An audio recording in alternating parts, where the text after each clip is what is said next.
छत्रपती संभाजीनगरच्या एका शेतकऱ्याने मार्केटमध्ये 12 क्विंटल कांदा विकला. 12 क्विंटल कांदा विकल्यानंतर त्याला मिळाले 1262 रुपये.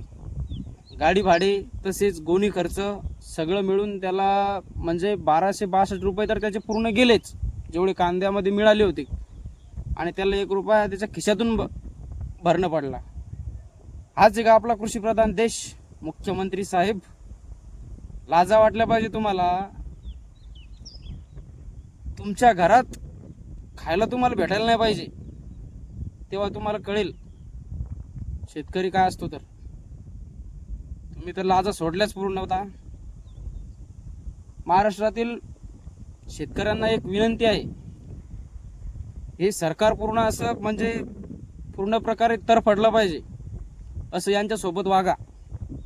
एक वर्ष नाही म्हणजे अडचणीमध्ये दिवस गेले तरी चालतात, पण 1 वर्ष माल यांना विकूच नका. तेव्हा समजेल यांना शेतकरी काय असतो. तर यांच्या ताटात अन्न गेलंच नाही पाहिजे, तेव्हा कळेल यांना शेतकऱ्याची किंमत. कृषीप्रधान सुकलेल्या